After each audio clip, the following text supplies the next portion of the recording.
Welcome to The Wicked Daughter, managing your aging parent one meltdown at a time. I'm your host, The Wicked Daughter. Last episode ended with my world turned upside down. The sheriff had called. Mom had been hit by a car while walking her dog. I knew she was alive. I knew she was on her way to the hospital. I didn't know anything else. It's amazing how your brain fills in the blanks when it doesn't have enough information. Before I'd even seen her, I imagined broken bones, surgery, wheelchairs, rehab, the loss of her independence.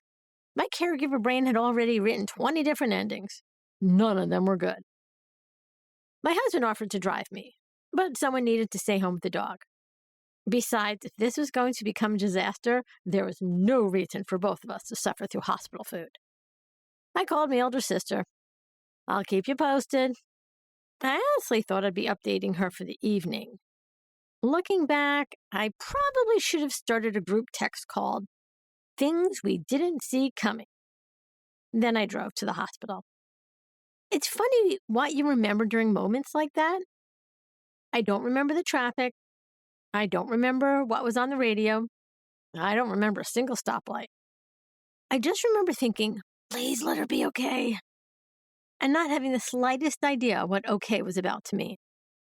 When I finally got back to see Mom, she looked exactly how you'd expect someone to look after being hit by a car.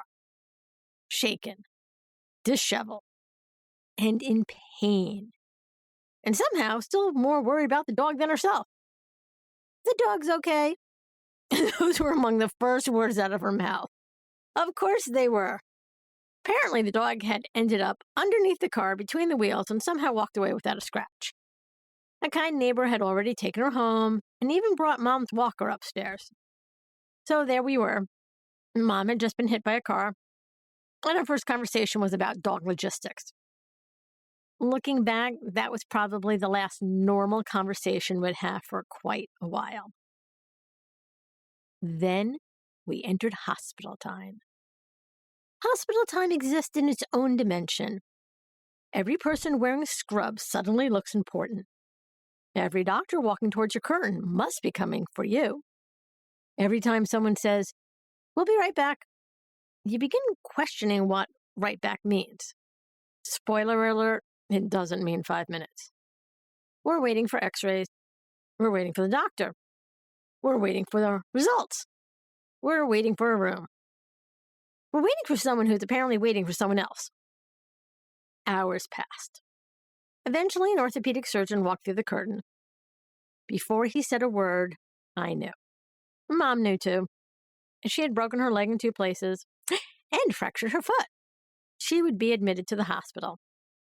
Trying desperately to find something positive, I said, "Well, at least she didn't break her hip." The orthopedist looked at me and said something I'll never forget. Actually, her recovery time would have been much faster if she had broken her hip. Excuse me? Apparently the thing that I thought would have been worse wasn't. So that was one of my first lessons in elder care. Sometimes the injury that sounds less serious is actually the bigger problem. Then came the treatment plan. Mom needed surgery. Okay, 1 surgery. I can wrap my head around 1 surgery. And then he kept talking. Actually, she'd need at least 2 surgeries. The first the next day, the second later that week. What about her foot, I asked. Oh, yes, the shattered foot. A foot specialist would need to weigh in. Perfect. Nothing says relax quite like adding another specialist. As the doctor explained, I nodded like I understood. Inside, my brain had already sprinted 6 months into the future. Blood clots, pneumonia, hospital delirium, infections, rehab, wheelchairs. Would she ever walk again? Would she lose her independence? Would she ever go home? That's the thing about caregiving.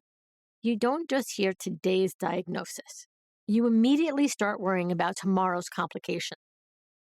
By the time Mom finally got settled in a room, it was almost 11 o'clock. We were both exhausted. But before I left, I asked the nurse if she can get Mom something for the pain.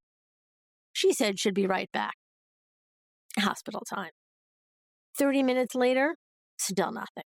Now, I wasn't angry. I know nurses are juggling impossible workloads.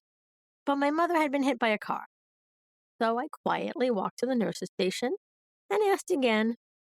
A few minutes later, the medication arrived.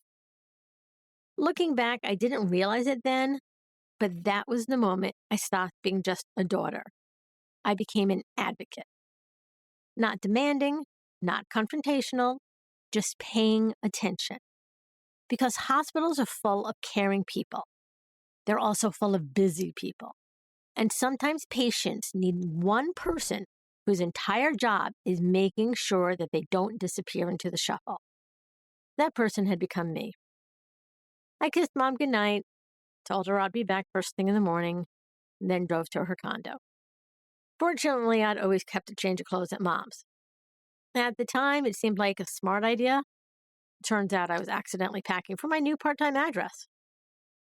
That night, I climbed into bed, believing we had a plan. 2 surgeries, recovery, rehab. Then life might slowly return to normal. I couldn't have been more wrong. Next time, surgery number 1, the first domino falls. So until next time, may nobody decide they're too young for a walker. May every prescription actually get sent to the right pharmacy. And may the words "we'll be right back" actually mean 5 minutes. We're calling that a win.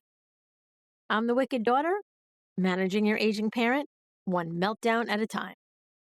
When your friends say cherish this time, you smile while you're losing your mind. Was it the pharmacy line or the rush hour doctor drive? So you swallow that glare with a laugh and a sigh and say, don't fret, dear, we're having the time of our lives. Oh, we're having the time of our lives. Wicked Daughter.